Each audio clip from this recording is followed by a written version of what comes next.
Welcome everyone to the first public input session of the Concord's 100% renewable energy goal strategic plan. My name is Chuck Willing. I'm a member of the Concord Energy and Environment Committee. I'm joined here today by several other members of the committee, including Kelsey Sullivan, who will be presenting along with me a little later. Rich Marr, Donna Reardon in the back, Ridge Mock is here, Zach Jonas, Dot Courier, and Sam Durfee is here. So we have a number of our committee here. Thank you for coming again. Again, we want to tell you about our strategic plan, which is in process right now. But first, I'll start with a little bit of background. Last summer, the City of Concord City Council adopted a resolution that set a goal of 100% renewable energy for the City of Concord. And there were three components of the goal. One was 100% renewable electricity by 2030, 100% clean transportation by 2050, and 100% renewable thermal energy also by 2050. Those are the three main components of the goal. The goal is aspirational, doesn't have the force of law, but it sets a direction. There are no mandates contemplated in the goal, meaning nobody will be made to or compelled to put solar panels on their roofs or anything like that, much as we might like to see solar panels on roofs. And we're anticipating, and the resolution anticipates, that energy costs will not go up as a result of this, but rather will go down. And we'll explain a little more why we are confident that's going to be the case. The resolution also called on our committee to present a strategic plan to the City Council within 12 months after the passage of the resolution. So that's what we're working on right now. We've got a draft strategic plan. Physical copies of it are in the back. If you want one, you're free to take one as you leave, or you may have taken one already. I want to warn you, it's 55 or 56 pages long, I think, so it's a little bit of a heavy read, but it's there, and it's also available on the city website. This is the first public input session. There will be two more after this. One will be on May 4th, another on May 6th, and then separate from the public input sessions, we have a stakeholder committee that is meeting. It's a group of about 30 people, I'd say.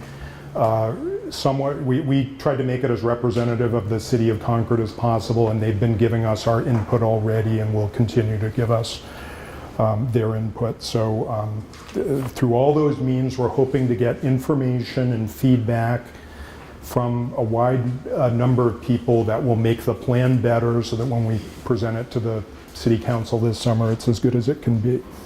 I should mention copies of the City Council resolution are also in the back if you want to take one as you go.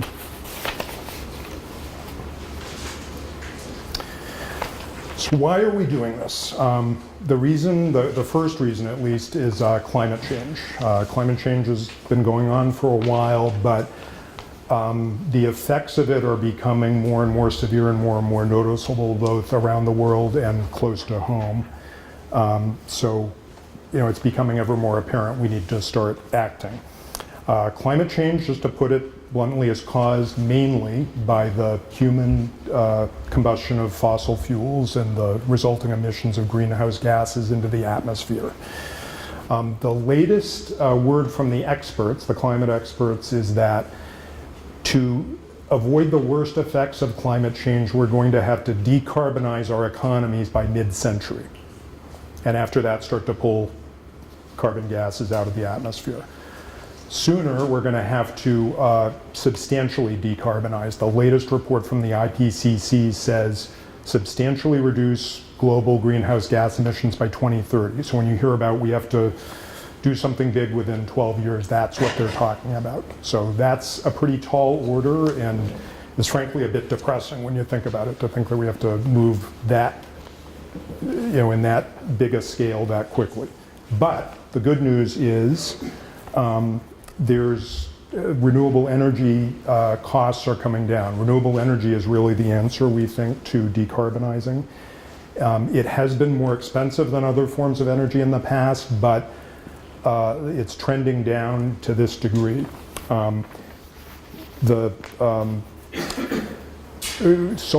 cost of solar energy has come down 90% in the last 10 years. That's a pretty dramatic decline.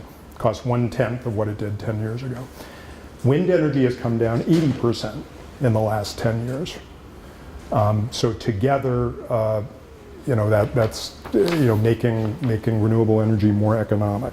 But there are other benefits to it as well. Renewable energy is job intensive, so as we transition to renewable energy, we're going to be creating jobs as we go. It doesn't have air emissions, so we're going to be reducing the harmful health effects of pollution to the air and reducing our healthcare costs as we go. And it's a stably priced form of energy. Fossil fuel-based energy, fossil fuel is a commodity. The price can go up and down depending on market conditions. There's no fuel cost with renewable energy, so all you're really doing is paying for the cost of installing it, amortized over time, the cost of operating it, and whatever return, if it's privately owned, the developer needs. So that stabilizes energy costs as we move to renewable energy. So what's going on kind of in the world out there? Well, cities are committing to 100% renewable energy. At last count, and this number changes all the time, 120 cities across the country, cities and towns, have committed to 100% renewable energy. When we first started looking at this for the city of Concord, the number was in the range of 20, I'm gonna say. When the Concord City Council passed the resolution, we became the 72nd city to do it. In the last 9 months since that happened, it's gone to 120. My guess is that it'll be double 72 by the time we come back with a strategic plan to the City Council. So cities are making this commitment. At the same time, states are making big clean energy commitments. New Mexico and Washington State just passed bills that commit their state to 100% clean energy within these timeframes. Hawaii and California have already committed before. DC and Puerto Rico's using 100% renewable energy as kind of the approach by which they're going to rebuild after Hurricane Maria. So all of these things are happening. Several other states have pending legislation to do the same thing. I'll predict that by the end of this year, 10 states in the US will have adopted goals of 100% clean energy. It's also happening in the private sector. Many businesses, especially large corporations, are committing to 100% renewable energy over various timeframes. Some of them are quite aggressive, some are a little bit longer term. They might be, you'd expect maybe tech companies to be on the cutting edge of those, and they are. But it's also kind of old school companies like Kellogg's, the cereal maker. Walmart is doing it, putting solar panels up on many of their stores. So it's happening in the private sector as well. And basically all of these governments and states and private entities see the same thing we do. A chance to do something about climate change, a chance to stabilize energy costs and even reduce them, a chance to protect health in the area of where these projects are going up. There's just a win-win-win situation going on. Okay. The first part of the substance of our plan is energy efficiency, and just want to highlight this a little bit because the goal adopted by the City Council last year didn't have a specific energy efficiency goal. In fact, it didn't mention it, but as we started to develop our plan, we realized that really the first step in pursuing a goal like this is energy efficiency. The cheapest energy resource is the unit of energy that you don't use. So we think it makes sense to focus on that at first. And it also kind of dovetails with our other goals because we're going to have to make decisions along the way as far as how much renewable energy we generate and produce for the city of Concord. Well, doesn't it make sense to try to see if we can reduce our consumption and make it as small as it can be before we start to do that, so we don't have to over-purchase and over-generate. So that's why our focus is on energy efficiency at first. Oops, why don't you go one more? And we're pursuing a few strategies to try to maximize our energy efficiency. One is that we want to make sure that we get a good understanding of how much energy we are consuming. And one really good thing that's happened lately is there are a lot of great software tools out there that can help you track your energy consumption over time and be a smarter energy consumer, both as an individual and as an entity like the City of Concord or as a business. And we're going to try to take advantage of those tools. One of the tools is EPA Portfolio Manager, so I think we'll be looking into that and probably having the city try that out as much as we can early on. We are going to focus on the city government's energy consumption, probably ahead of focusing more on the rest of the community. What we want to do is an energy audit for the city to basically identify where the opportunities are within the city buildings and the city's energy consumption to save money by reducing consumption, whether that's insulation or other kinds of energy efficiency projects. And we're going to it's the city council's decision ultimately, but we will propose, I think, fairly quickly after this plan is approved, or maybe even earlier, that an energy audit be undertaken. For history, the city did undertake an energy audit about 8 or 10 years ago, and what that did was yield a number of projects that the city pursued that did save the city money. So we're thinking that 8 or 10 years later, there's probably another round of projects that are out there for us to pursue that will save us even more money. We do want to turn to the community. Again, there are no mandates in this plan, but what we want to do is, as an energy committee, as a city, be an information conduit and be kind of a cheerleader for these kinds of projects. So we will use our websites and use any other resources that we have to make people aware of contractors that may be out there, types of projects that may be pursued, funding opportunities that may be out there, and try to, present people with the opportunities that they might have in energy efficiency. Another focus is that we want to focus on the low and moderate income community very early on, and the reason is that energy bills are, strain greatly households that are low and moderate income. A large part of their monthly budgets go to paying energy bills. So if we're pursuing a goal like this, we ought to make sure that they see the benefit first. So we're going to look for funding opportunities and do whatever we can to facilitate energy efficiency projects in our low and moderate income housing in the city. And then, we're going to look for ways to develop good local policies to encourage energy efficiency while also tracking state policy developments. And there's a lot going on at the state legislature and in the PUC surrounding energy efficiency, either new incentives, new ideas, new funding mechanisms that may be out there that make pursuing energy efficiency projects easier. Okay, now to the first of our 100% goals, 100% renewable energy by 2030. So 2030 isn't very long in the future, so if we're going to succeed in this goal, we're going to have to get moving quickly. First, some background. There are three sort of trends I want to make you aware of as we start to think about what we're doing for the city of Concord. One, again, is that the cost of renewable energy is coming down dramatically. The cost of solar down 90% over 10 years, cost of wind down 80% over 10 years. So what this means is that at least in some circumstances right now, renewable energy is the cheapest form of energy that's out there, and that's going to become increasingly the case over time.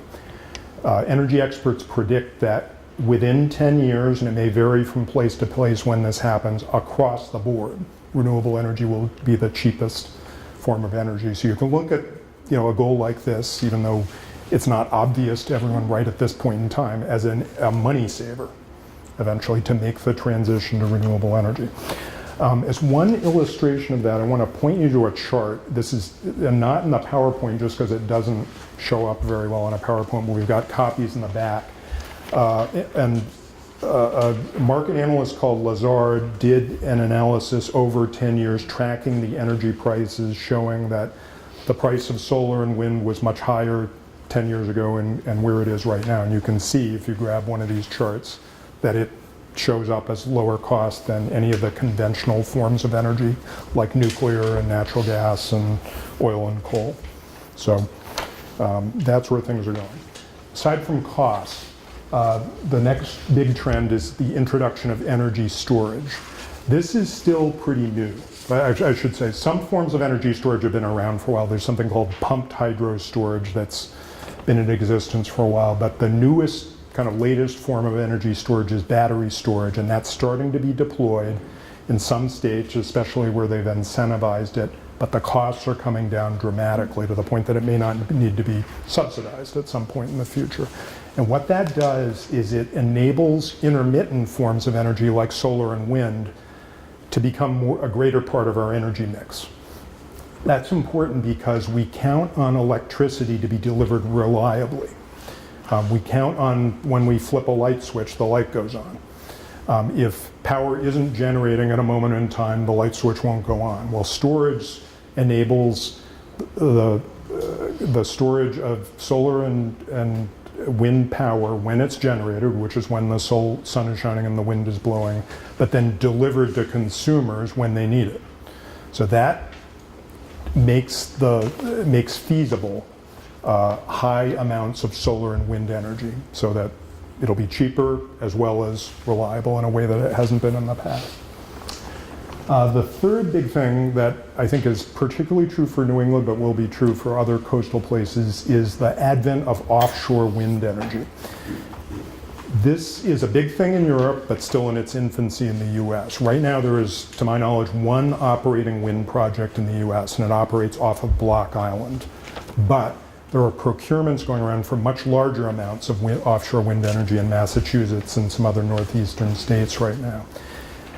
Right now, ISO New England says in its interconnection queue, which is the sort of backlog of projects that are waiting for interconnection, many of which haven't been built yet but are waiting for interconnection, there are 13,000 gigawatts of offshore wind. That number probably doesn't mean anything to you, but the total demand for energy in New England right now is in the range of 22,000. So just based on those projects, if they got built, offshore wind could supply over half the energy for New England without taking into account solar and onshore wind and hydro and biomass and other forms of energy.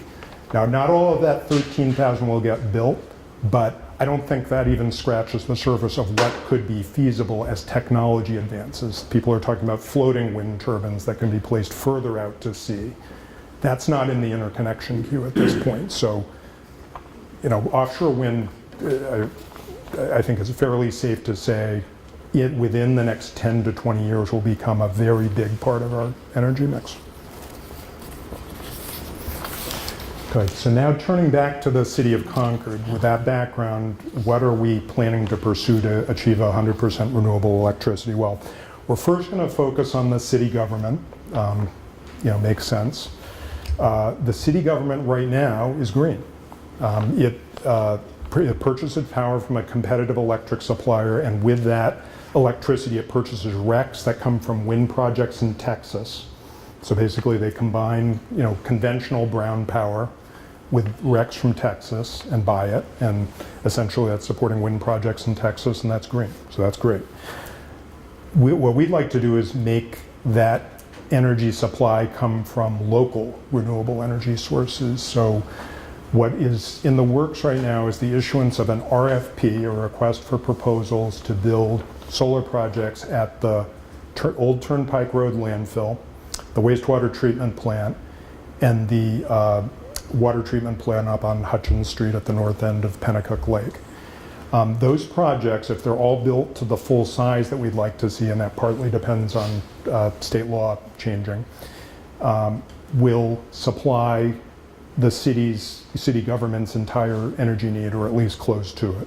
So right then and there, if those projects are built, and they're probably going to be on a timeline to be built by 2020 or 2021, we could see the city government getting 100% of its energy from renewable energy sources, and that's a start on the community-wide goal.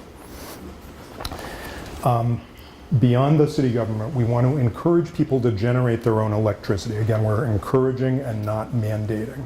So we want to encourage people to take advantage of net metering. We want to do things like the city has already done, which is enact a property tax exemption so that people do not see an increase in the value of their house based on putting solar panels on their roofs. We will look at other measures to encourage those things and not mandate them.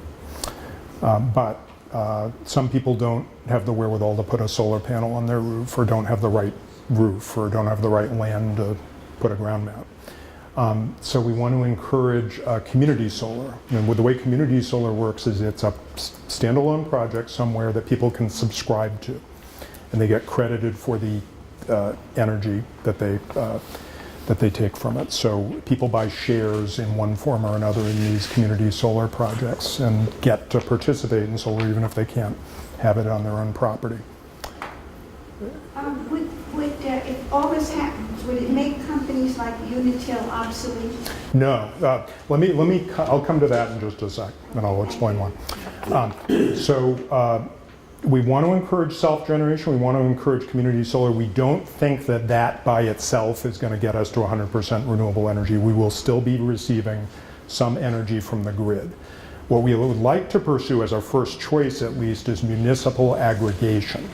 What that means is that the city government would take charge of selecting the energy supply, electricity supply that comes into the city. Right now, Unitil is the utility. They do that in the first instance, although people can choose competitive electric suppliers and get an alternative that way. Municipal aggregation would say, okay, the city's going to decide, although people can opt out of it if they still prefer to choose a competitive electric supplier. Back to Unitil. In a municipal aggregation arrangement, the city is simply selecting the electric supply and contracting for it, but Unitil still owns the poles and wires. Unitil will still charge a distribution charge and a transmission charge, but the energy charge will be based on what the city of Concord selects. And the idea is that it will be cheaper if these renewable energy trends continue over time. Now, municipal aggregation depends on, right now there is a municipal aggregation law on the books in the state, but it's not optimal for this type of a program. We're counting on the statute changing to make it work better, and then we would examine exactly how it would work and develop a proposal and bring it to the city council for approval. It would be ultimately the city council's decision that would be made not this summer, but at some later point. If municipal aggregation doesn't work, there may be other alternatives, working with Unitil, other changes in state law. Maybe we can, come up with an arrangement with on a larger scale with a competitive electric supplier. But we think the municipal aggregation is the most promising avenue for us to pursue. We want to focus on siting solar projects in Concord. That's not to say that our goal has to be met only with projects that are located in Concord. We might be buying a piece of an offshore wind project at some point in the future, or solar generated somewhere outside of the city of Concord. But we do want to encourage the siting of solar in the city of Concord, and at least make it clear to those who want to site it what they need to do from a permitting standpoint.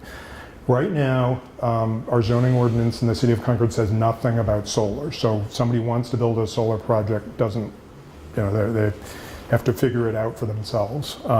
So there is a solar ordinance that's in process at the city. A solar ordinance is basically amendments to the zoning ordinance to incorporate solar. The planning board has passed the solar ordinance, and it's now before the city council and will be heard in June. So if you're interested in that issue, you're welcome to come to the city council in June and see what happens, or speak your piece if you have an opinion on it. We also want to take advantage of innovations that are coming in electricity. Time of use rates is one that seems to be on the horizon. Time of use rates is basically a means of charging people more money if they're consuming electricity when the demand is high, when they're putting stress on the grid, and charging them less if they're consuming energy when demand is low and there's plenty of supply out there. Experts say that this is going to work well with solar projects and also with electric vehicles and battery storage because it'll enable people to better control when they consume energy. Also, I would say, various smart devices in your home will help with that as well. These are, policies that need to be carefully thought through. They're being considered at the PUC, but it's possible in the next 5 years or something we might, see time of use rates in New Hampshire. They're being piloted in other places. And then, once again, we want to bring the benefits of renewable energy to low and moderate income communities and make sure that's a priority, that it's not, something for just people of means to pursue, but if costs truly are going to be lower, that they get the benefit of those low costs right away. With that, I'm going to turn it over to Kelsey Sullivan, who's going to talk about the rest of the plan. Hi everyone, I'm Kelsey. I'm going to start talking about the transportation aspect of the plan. You can go to the next slide. So the goal is 100% clean transportation by 2050. Clean transportation refers to alternatives to driving and vehicles that run on renewable sources such as electric vehicles or possibly in the future hydrogen fuel cell vehicles and other technologies. So the plan contemplates a two-step approach, step one being reduce miles driven in the first place. So that is making it easier for Concord residents to walk or bike or use public transit. There is a committee already in the city that does a lot of work on that, the Transportation Policy Advisory Committee, or TPAC. So the plan really thinks about this energy committee working closely with TPAC to continue to work on projects such as supporting the Merrimack River Greenway, the possibility of a bike share program, continuing to work on initiatives like making buses more user-friendly and efficient, those kind of things. Some of it is research, some of it is advocacy, but supporting those kind of projects. Step two, after reducing miles driven, is encouraging the use of clean fuel vehicles. So yeah, you can go to the next slide.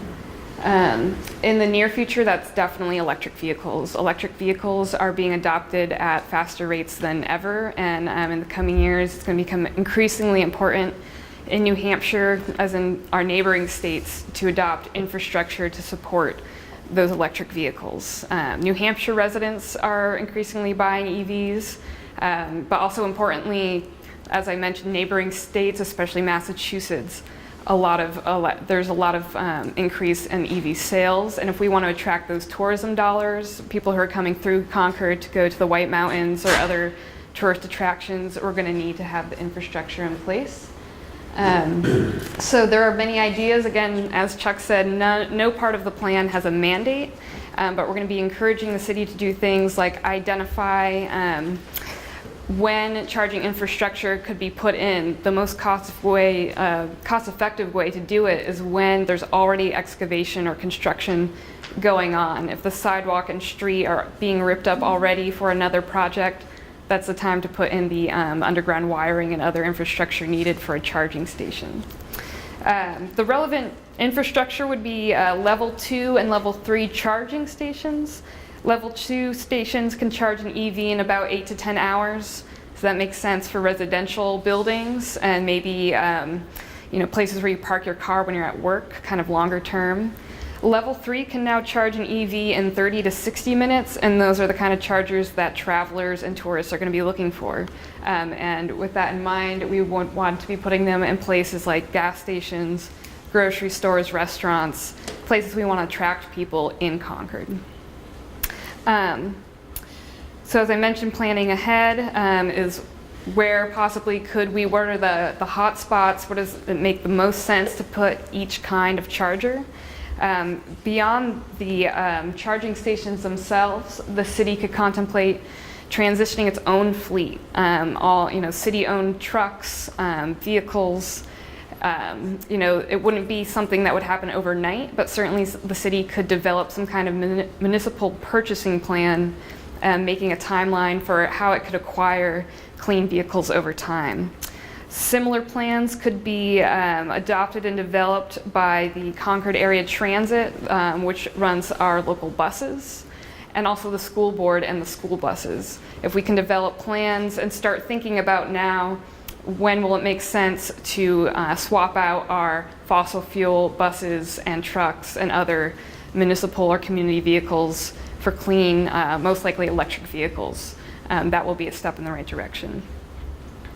And I'll add at the end, Chuck has already explained time of use rates. Those are applied to EVs as well. They can make ownership of an electric vehicle more cost effective if you can charge at a lower electric rate. You know, if you're charging off peak, then your ownership costs overall will be cheaper. It also makes the operation of the grid itself more cost effective, so it's a win-win for both consumers and the utilities and other entities that are operating the grid. Next is renewable thermal. The goal is 100% renewable thermal, which means heating and cooling, by 2050.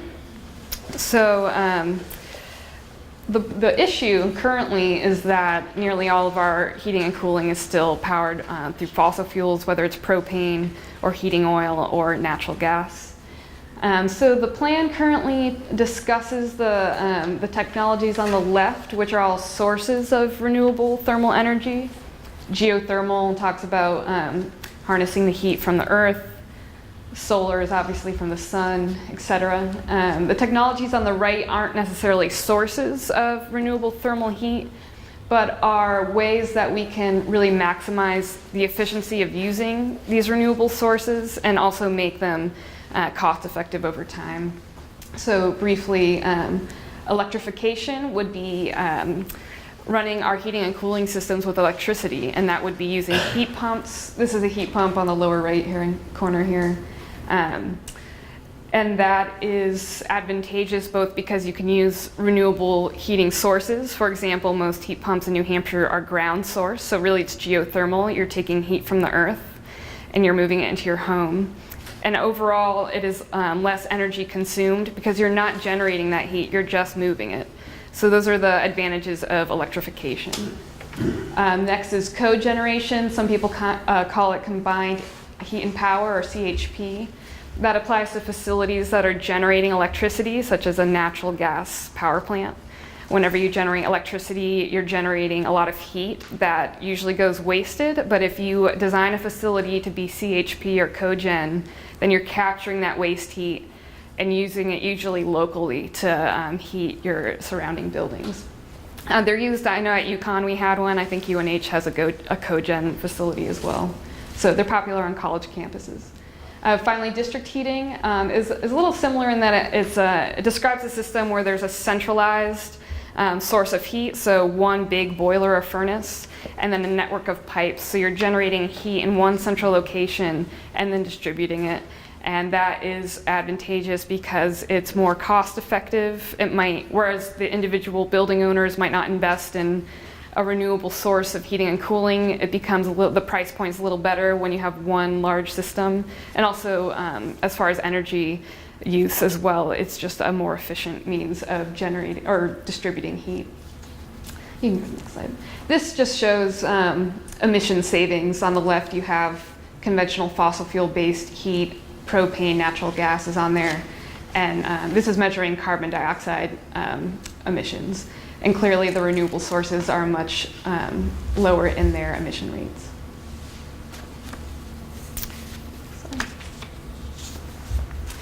Right, so the strategies involved, first is conservation always, like Chuck mentioned with electricity, efficiency comes first, same thing with heating and cooling. Encouraging homeowners and business owners to make sure that their buildings are well insulated and that they're using efficient appliances. And also maybe encouraging the city to look at its building codes and update those codes to require higher efficiencies and more insulation. Beyond conservation, one of the biggest targets for thermal is homeowners, mostly because they're the transition is going to be on a building by building basis. There's no thermal grid, whereas there is with electricity. So there is a lot of impetus on homeowners or people who own small business buildings to adopt renewable systems over time. That piece is going to be heavy on education and this committee doing a lot of outreach. One thing that we've targeted and talked about in our stakeholder meetings is when people are just naturally placing out their old boilers, when their old boilers or furnaces are dying. Again, we're not going to mandate or require anyone to put in a heat pump or another system, but that could be a prime opportunity for the homeowner to investigate what rebates might be available and what might work and make sense for their home to replace their fossil fuel heating system. So just offering that and letting people aware of what is the lifetime of each different appliance and what are the cost comparisons and what is going to be the lifetime cost of each technology. And then finally, beyond conservation and the homeowners, the city can also take steps to reduce its own carbon footprint with its heating and cooling.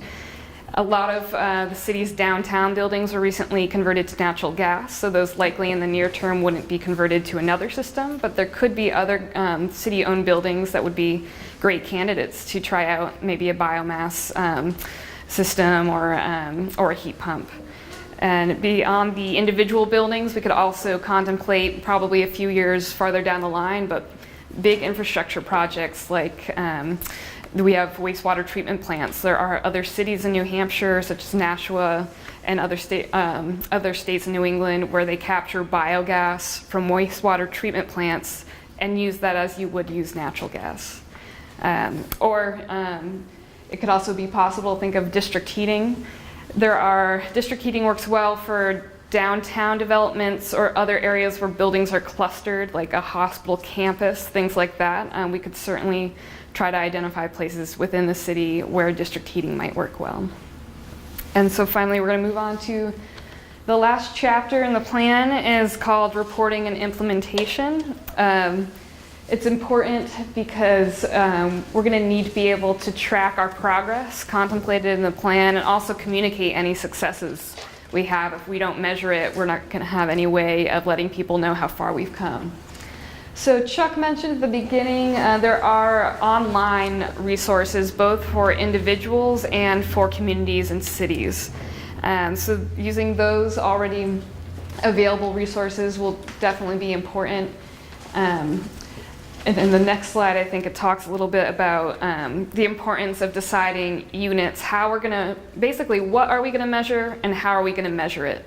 And identifying benchmarks. What are the important benchmarks or indicators when we know that we've passed a certain milestone, that we've made true progress? In addition to the monitoring reporting, the plan also talks about a few other steps right here. First of which being hiring a sustainability staff person. That's going to be essential for implementing the plan going forward. There's a lot going on in our strategic plan. The responsibilities might be identifying and coordinating energy projects. If the municipal aggregation policy ever comes into play, then the staff person would oversee that project. Building a solar fund. Really importantly, the website, which is discussed in the next bullet. The staff person would be responsible for administering the website. The website would have not only the tools that we discussed for tracking and monitoring, but also a lot of information, especially rebates and financial resources that are available for Concord residents, and probably also just a forum or a means of Concord residents conversing and connecting and asking questions to each other about the energy issues that they're experiencing. And finally, our current master plan is about 10 years old. And within the next few years, our hope is to incorporate the changes that we're proposing into the energy chapter of the master plan. And we contemplate this section in particular being a living document. And I think every 5 years or so, we're going to need to be keeping up with how fast that the energy technology and policies are changing. So constant updating is going to be necessary. So that's the end of the main part of the presentation. This discusses ways you can get many of the documents we have on the table. If you want to access them or share them with friends, you can follow this link, and then we're going to show you, I'll mention quickly, there are 2 more sessions, public input sessions like these, there's a flyer on the back table that gives you the locations and times. But quickly, we're going to show you screenshots of how to access our documents because it is not very clear when you go to the city's website.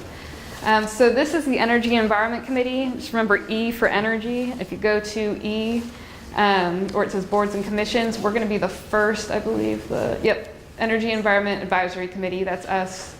So if you click that, then you'll see another link for documents, and that's it. If you click on the link for documents, many of the documents on the back table will be there. The current version of the strategic plan is there, as well as a form. If you want to submit comments online, there's a form online that you can do that. So I think that is the end of the presentation, and we'll take questions if anybody has them. The hydroelectric dams in Concord, what percentage of energy does that contribute? And are they going to get phased out eventually? The hydroelectric dams in Concord, they currently operate, they currently generate power, they don't sell it to us, they sell it somewhere else. They operate under FERC licenses, the Federal Energy Regulatory Commission licenses them, and I think the Penacook projects are up for relicensing in the 2020s. There's also another project at the south end of Concord that is a little further out in terms of when it's relicensing.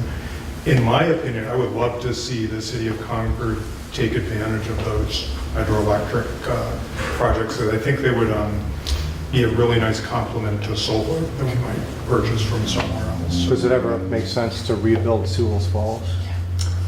Yeah, I haven't looked into that. The problem with hydro is it's very difficult to build a new dam. I don't know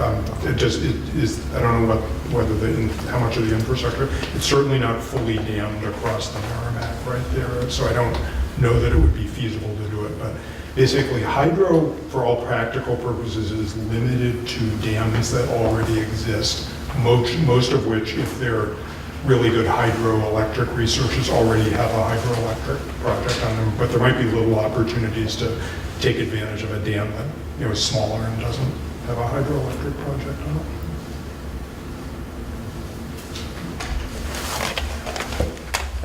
Is there a reason for the date 2050? It doesn't seem to communicate a sense of urgency. Yeah, well, yeah, it's a balance. The question, I don't know if, in case we're sort of, is there a reason for the year 2050 in the goal? And this is the rationale. One is the climate scientists telling us that mid-century is the time by which we need to be decarbonized. So the 2050 goal, I think, matches up with the hardest things potentially to decarbonize. We're going to give ourselves the full half century to do it. It is, if it's feasible, it's important to try to do it as quickly as possible, because I think you're kind of pointing to the fact that climate change isn't waiting for us to act. It's moving ahead. So the sooner we can act, the better. But we have to kind of balance that against the feasibility of, we're on our thermal side in particular, as a society and as a community, pretty committed to fossil fuels right now. It's not going to be easy to wean ourselves off that, especially if we're doing it in a voluntary way. So we're going to need all that time to sort of let the economics catch up on thermal energy and give people a chance to make the conversions when it makes sense for them to do it. So not an answer that's satisfying for people who want quicker climate action. You mentioned biogas, and Nashua, I guess, was tapping their sewage treatment plant to extract the gas off it. We have I believe two sewage treatment, like Penacook and Concord. I mean, that's like low-hanging fruit, isn't it? And then we also have the landfills, which have been vented to vent that gas, and I believe it goes nowhere, except it's just being vented. And there are landfills all over this area. I mean, all of that seems like low-hanging fruit. Well, I'm actually not familiar with what infrastructure changes would need to happen at the wastewater treatment plants to start capturing the gas and using it for heat. But certainly I think it's in the plan because I think it's a question we want to ask the city as a possibility. Yeah. I'll add to that. Liberty Utilities has talked in very general terms with us about pursuing a project like that. They would love to be part of a project that takes advantage of the gas at the wastewater treatment plant and converts it into energy. And yeah, there are landfills out there that may be candidates. One problem with landfills is that they're not super efficient in terms of generating methane, and especially older landfills like the one we've got on Old Turnpike Road have kind of spent most of their methane already. Yeah. So if you tried to mine the methane, you wouldn't find very much of it. But whereas landfills that are newer or still open are generating a ton of methane, and many of those have landfill gas recovery projects on them. The good side about our landfill is because it's already spent its methane, it's kind of pretty well settled at this point, so it becomes a pretty good site to put a solar project on.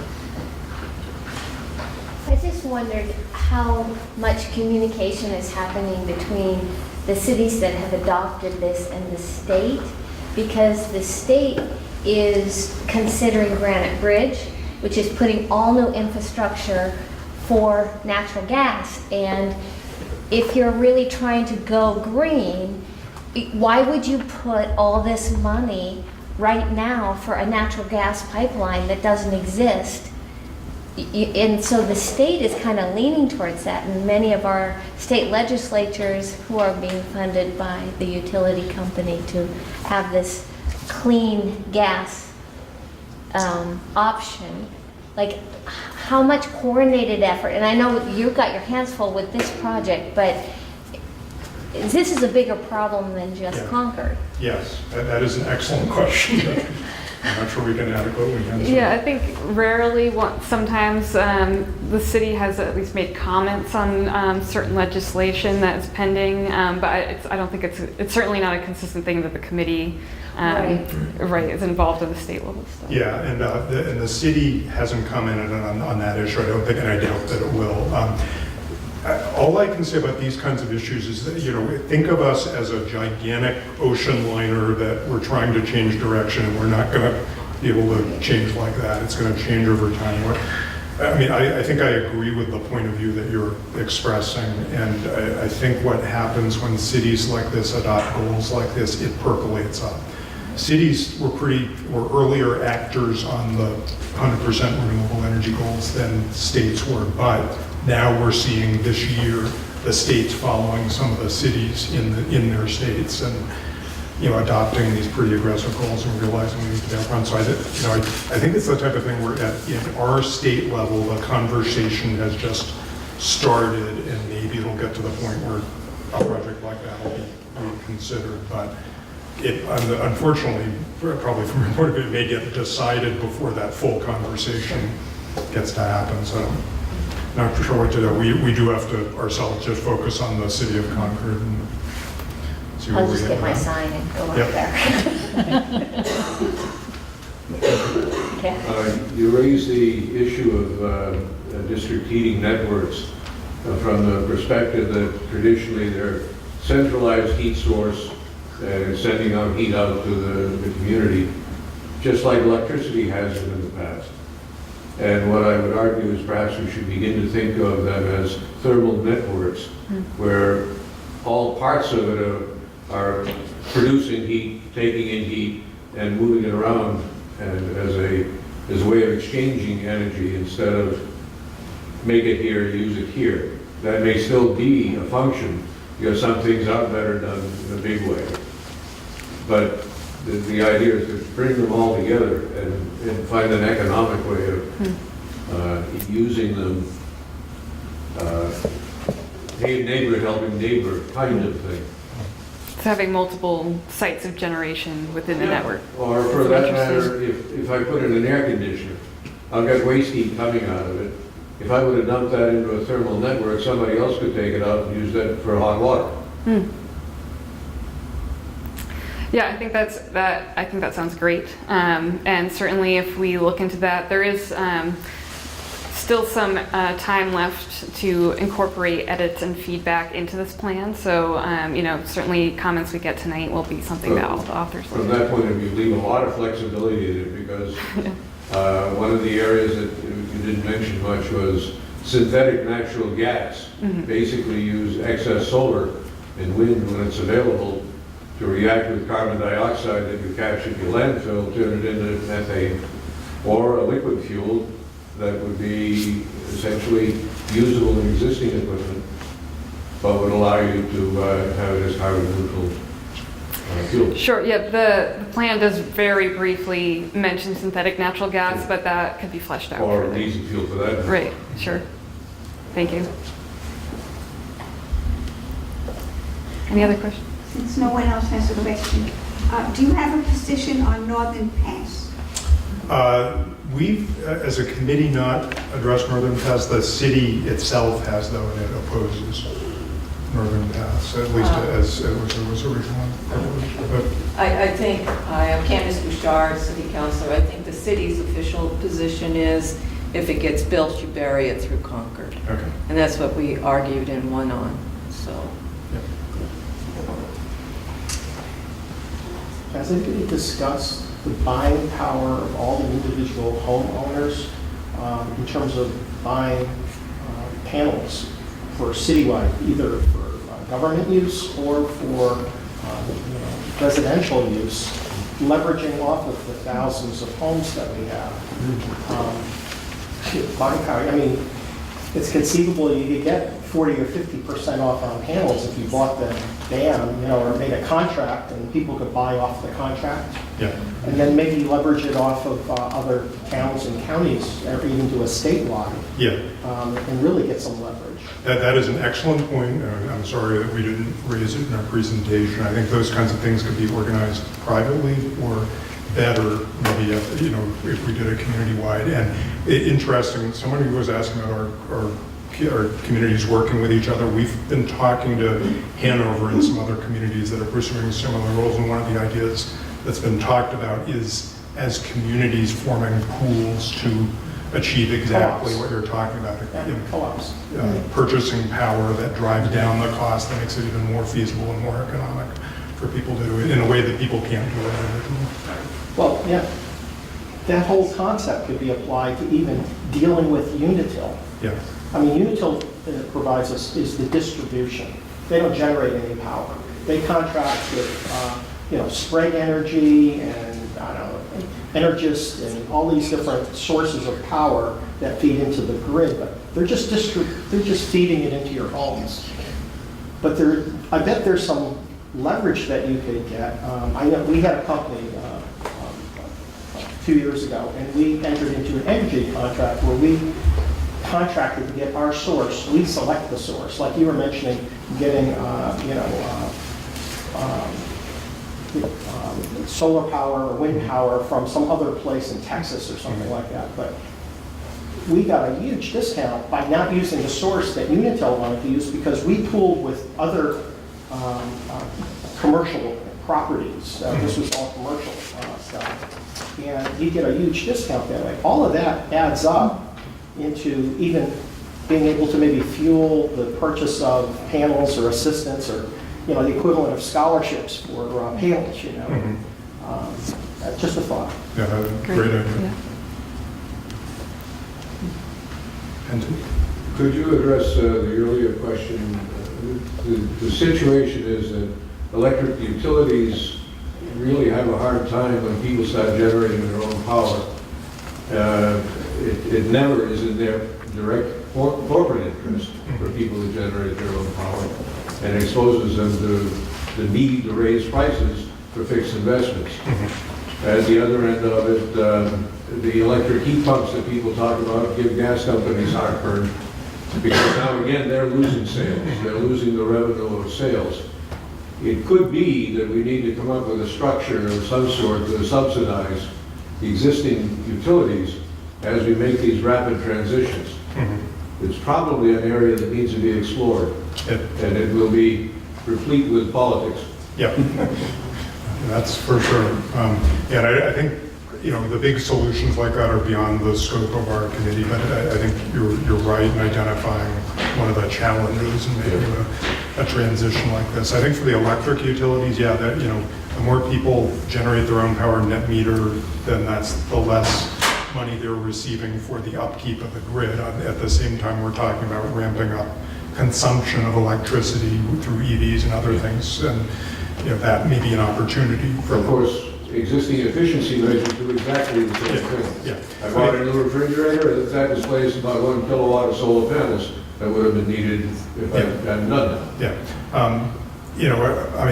Another thing I'd add, I think, is that especially in other states, but starting to happen in this state, are innovations in how utilities are compensated, so that it's not simply based on usage and so on, but they can find themselves making more money if they're doing more to encourage energy efficiency or self-generation and that type of thing.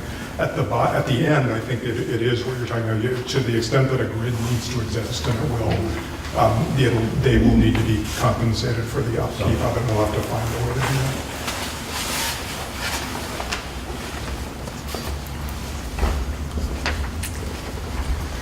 Is this plan specifically for the city government and property owned by the city government, or is it for all 42,000 people? It's for the community as a whole. So that's what makes it ambitious. It would be a much narrower in scope plan if it was just for the city government. And the reason is we're trying to make a difference on climate change, and we believe we can bring economic benefit to the entire city. So that's why we've chosen the scope that we have. But people do need to understand it's not just a city government thing, it's a community-wide thing. Is the city part of it easier than the residential part of it? I think so, because we have greater control over it.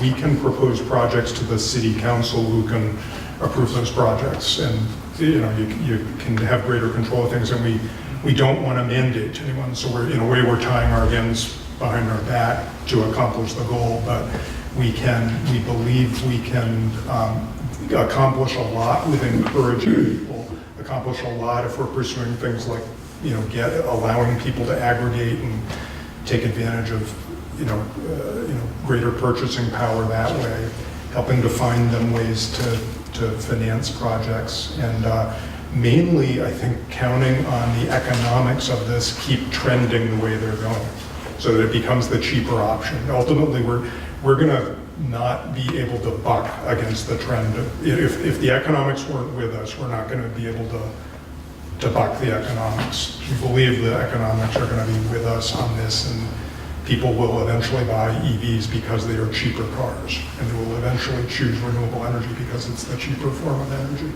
So we won't have to fight against that. You said you don't want to mandate this a bunch of times, so understood. But when you say encourage, is the city planning on offering more rebates or incentives to do this? So yeah, the city, that's certainly the city has done a property tax exemption, so that's one thing they've decided on a couple of years ago, and I think it would be up to us to propose ideas to the city for other forms. I'm not suggesting that the city will agree to compensate. I think those are hard decisions. I think the city is more likely to try to set up legal frameworks that encourage as opposed to funding things. But I can also imagine, in areas like low-income housing or something, there could be a compelling case for some city funding in that area. But those will ultimately be decisions of city council. follow-up. Yeah.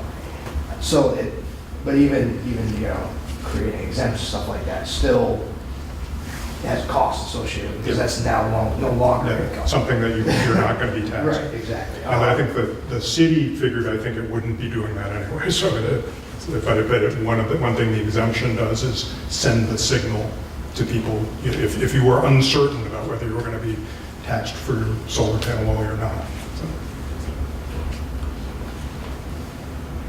Let's try to put some practicality on this goal of 100% of renewable electricity by 2030. So granted, recognize it's much easier to do that on a municipal level, aggregate, than residential. So I take it, is there going to be a study of all municipally owned facilities, structures, et cetera, et cetera. It sums up the total kilowatt hour usage today, now, and then we can say 10 years from now. However, although we still purchase, like you said, Concord goes through Unitil, we still get our power through Unitil, but much of that is now coming through renewable energy, through credits. Is there going to be some type of study to compare the goal lines? Yeah.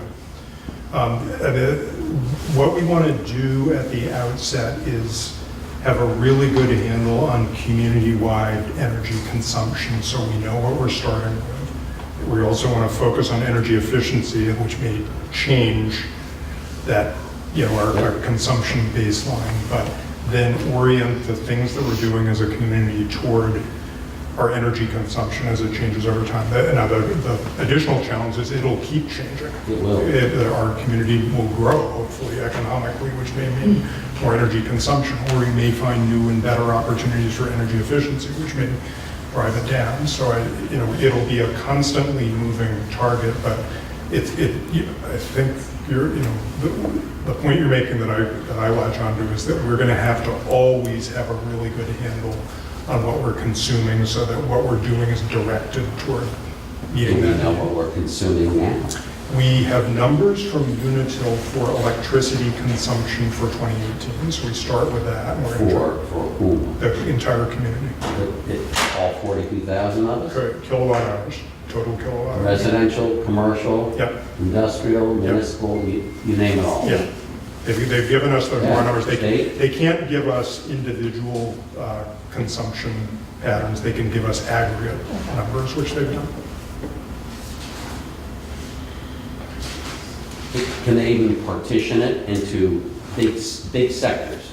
State, industrial, They've residential? partitioned it so far. We'll try to get finer partitions into commercial, residential, and they call it municipal, although I think it actually includes state and school district as well as city government. Chris? I'm sad they left because this gets to that point, that is obviously a big lift, is how much of the land and energy use is from the state that's a lift. I suspect, and I have zero authority to speak up on the behalf of the other state reps, I'm just one of the state reps in this town, but we're pretty pro-environment, and I can't see at least our crew not supporting this and being enthusiastic and supportive in any way we can, but state decisions, obviously you need everybody else, or at least enough people to vote for those changes or supports. That's a bigger lift. Yeah. So we may need to look with those other towns that have passed the renewable energies, we're gonna need the help from all those no pun intended, networks, Yeah.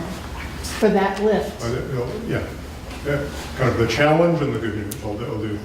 The challenge is, the state is a major energy consumer in town, so a lot of what we're talking about here is what, changing what the state does, and the state procures energy the way it procures it, and even you as an individual rep don't have a ton of control over that. So we've started talking to the purchasing people with the state, and it's early days, and we haven't progressed that far, but those conversations will continue. I suspect that the state isn't going to sign on to a city municipal aggregation program. They will continue to choose to do what they want to do, and we'll be trying to encourage them to also go renewable. If we're right that the renewable energy costs keep going down, they may just make that decision for economic reasons, even if they don't value the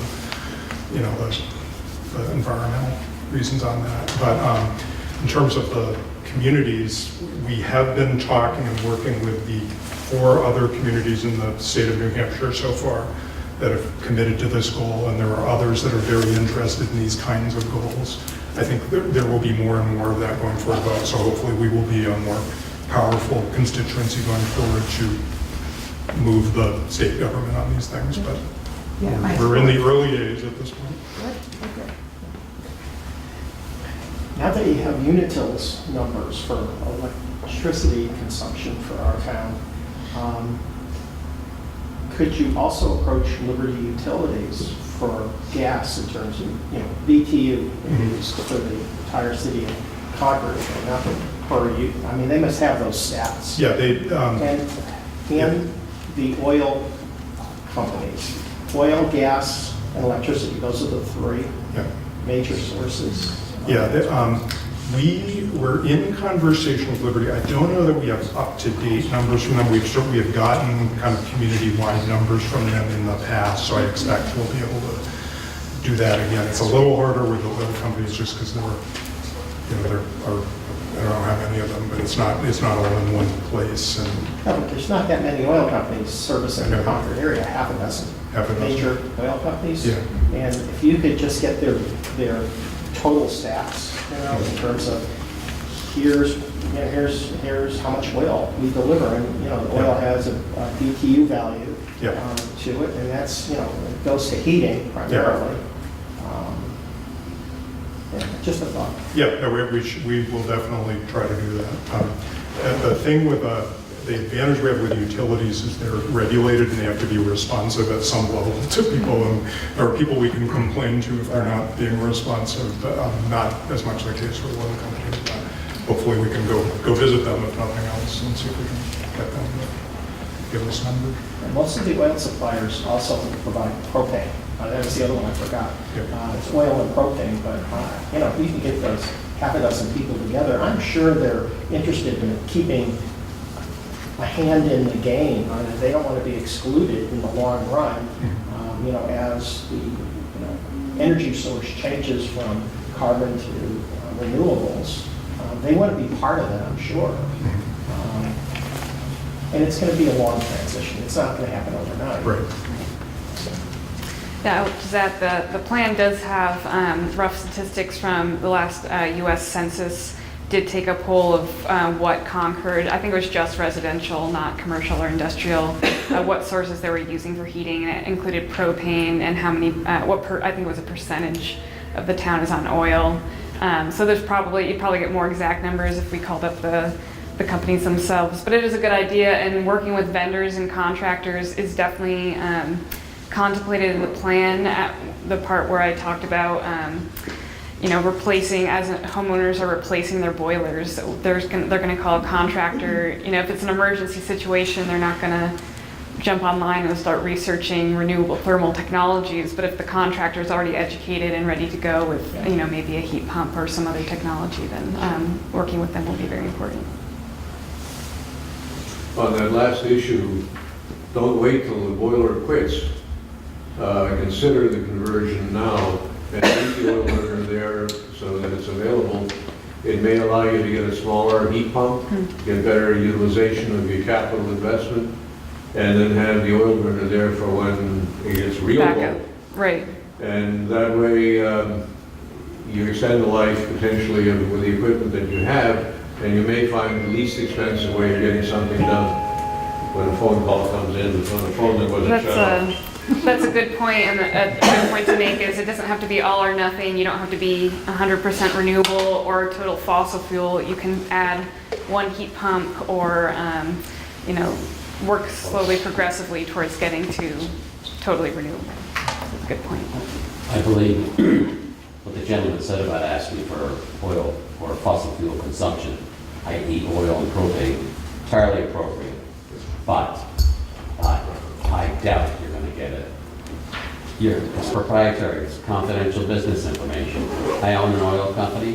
Why am I going to reveal to you the volume of oil that I sell? Okay? So yes, it's a good thing to do, but I seriously doubt you're going to get it. And particularly the emphasis on diminishing the use of fossil fuel, okay? It's counterintuitive, so you've got an uphill battle there. That's an understatement. Yeah, they might not be happy about cooperating with our project here, but there are places where you can get kind of cruder numbers about oil consumption and such things from the government and from other places. So if we're not able to get sort of more, very concrete specific numbers like that, there are proxies we can use to estimate what we consume. going back to what you were saying, I agree with you. I mean, I ran a business. I would never give my numbers to the city of Concord if you ask for it because you're not entitled to it. Yeah. But I think there's an opportunity here to not to create an adversarial relationship with our energy providers, whether they be propane or oil, which is what we're talking about right now, or even natural gas. But bring them in as partners and say, look, this is where the world is going. I mean, Europe is miles ahead of us as far as changing over to renewable energy. I mean, this is where we're going. It's going to be a long transition. There's going to be a lot of changes in technology. All it takes is for the storage technology to come down in cost, and it's a complete game changer. I mean, the oil and gas will go away unless they're part of it and they can adapt. I mean, most businesses adapt, as the environment changes. But bring them in as a partner rather than as an adversary. And you don't know unless you ask. Do you have a comment on that? Or Exactly on that. I was just going to say that a lot of these companies, if you look at the history, they sold coal in the old ones. Then they switched to oil, and I think all the oil companies that I can think of in town also do boiler installations. Yeah. If they start understanding what's happening, they can then start switching over to heat pump installations if they know what's coming, and we can, get them information. And that's one of the, people were asking about the long lead time that we've got to, well, that's one of the benefits of the long lead time. It gives everyone a chance to adjust. One comment on our utilities, we have been talking to both Unitil and Liberty over time, and they've been very good to work with on these things. So I think they're doing what they can to be proactive, and people should recognize that they're working with us on this. But Eversource is also a dealer in town too for electricity. Commercial, not residential, commercial and industrial, because I get phone calls from those blank idiots all the time saying, yes, I'd like to, can you do a survey for us for Eversource? Yeah. And I said, I've told you repeatedly, I'm not a customer. Yeah. So, because I owned an environmental engineering business, and apparently I got into their system somehow, but they do serve industrial and commercial accounts. Mm-hmm. So they need to be considered as well. Yeah. And they're moving more in this direction too.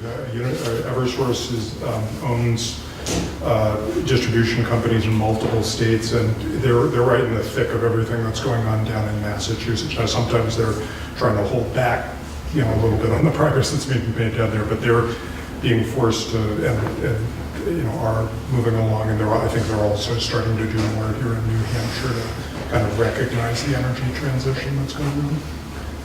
Are there any charging stations in Concord now? And you had mentioned when there's construction, that's ideal time to put in more. Are there any construction projects coming up that would have charging stations? I'm not aware of construction projects, but that's not to say I'm just not someone who would know. Charging stations, I know there's one at the Grapponi Conference Center, the Centennial Hotel has one, and there's another one, and it's escaping me, but I think there's 3 or 4 public chargers in town at least. And then, if private individuals own an EV, they would most likely have one in their garage or their home. Yeah, it's a good question. We're on Google Maps now. Yeah, you can easily, and most EV owners will have at least 1 or 2 apps on their phones which tell them which chargers are around and which are available. You might consider for charging the wireless charging, induction charging systems. Folks on Martha's Vineyard are looking to see if they can do charging with induction. That there's a charging system that may be better. You just drive on it, and it talks to the machine and figures out what it's doing. Yeah, I mean, one thing, just to piggyback on that, the rate of technological change in this area is breathtaking. And mostly we've been talking today about the things that exist right now that we can see either here or elsewhere, but we'll inevitably end up accomplishing this goal using some technologies that we don't foresee right now. It's amazing, scary, and exciting.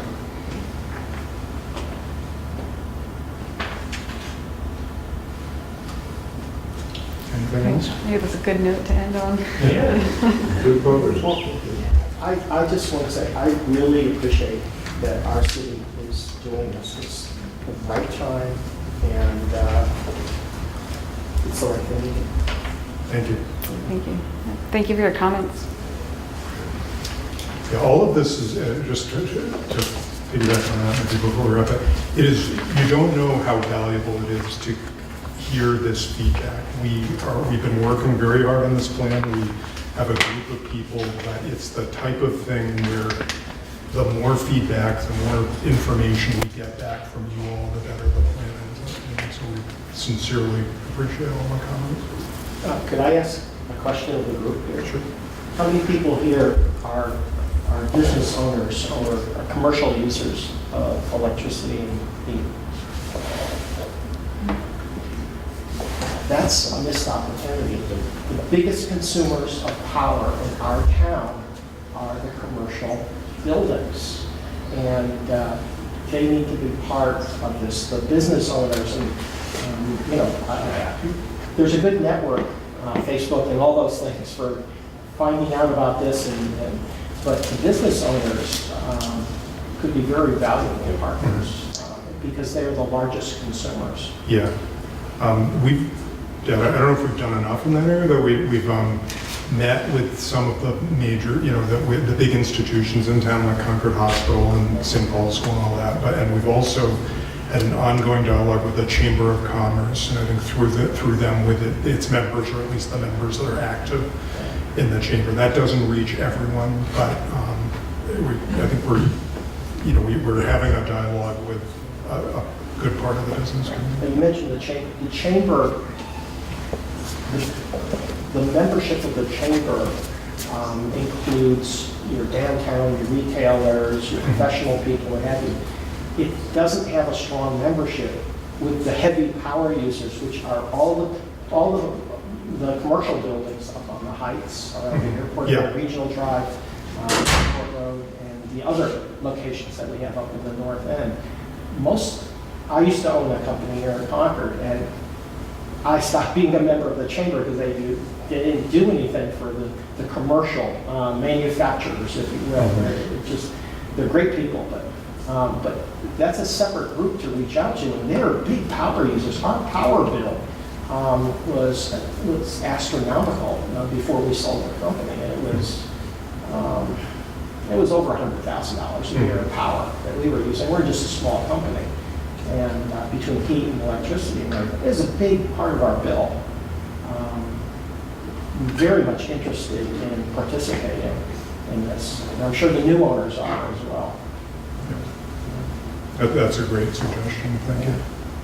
I just want to say that the landscape may be changing soon if the governor doesn't veto again net metering bill. It increases the cap.